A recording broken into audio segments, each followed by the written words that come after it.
uNkulunkulu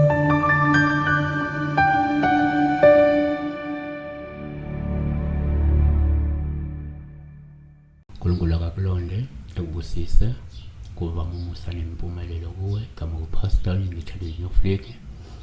Sicela kuwena kukodwa ukuthi qikelela ukuthi inamba usensa uma ngumlandeli kuphela kusongona nisemja ntambama ungawasebenzisa ama-SMS ungawusebenzisa WhatsApp. Uzodwa Anita 736 uthi pastor weningi ngiyathemba uphilile. Ngabe kushona uphuphuka umoya noma ke abadala ephushweni sekudala lengihlupha leli phupho. Shuthi uzodwa Anita wake waphupha evukwa isithunywa noma idlozi nje. Yabona. Okay. Number 1.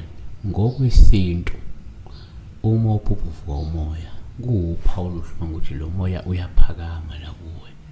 Lokho kusho ukuthi kungenzeka ngumuntu kamoya futhi izidalwa ezikwembethe kade zikuvakashele nje ngesihle. 2. Kwesinye isikhathi uma uphuphuka umoya kuwuphawu oluhluma lo moya uphakama. Lokhu kungabuye kukhomba ukuthi kungenzeka umuntu kamoya futhi lo moya usuyaphakama ufuna ukuqala ukukhuluma nokusebenza kuwe esimeni samandla. 3. Kuyenzeka ngesikhathi uphupha uvuka umoya kuba uphawu oluhluma uphakama lo moya. Lokho kungasho ukuthi idlozi noma isithunywa sesiza ngamandla manje kuwe, sifuna lokusebenza, wena awusinaki futhi uyasibambezela. Siyaqala ke sizama lokuzikhombisa ukuthi wena awusinaki, uyasibambezela kanti ngabe sesiyasebenza lesi sithunywa noma leli dlozi la kuwe, yabona.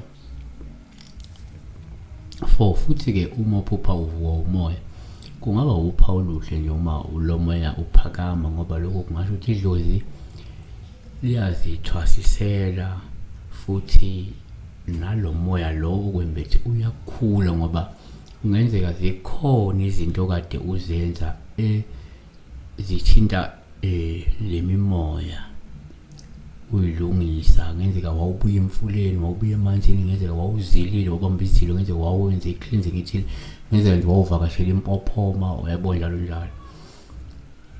Ngenzeka wawuphahlile, ngenzeka wawubuya entabeni, wawubuya ehlane, uyabona.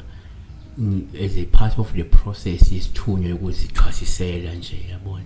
Bese ke ibuya lento kuzoconfirm ukuthi cha leli dlozi liyakhula noma lesi sithunywa siyakhula, uyakhula ngokukamoya, yabona. Amandla kamoya ayaphakama la kuwena, lento yenzayo is effective, yabona.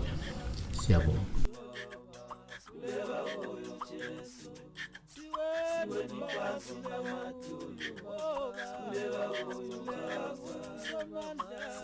phansi lemathulu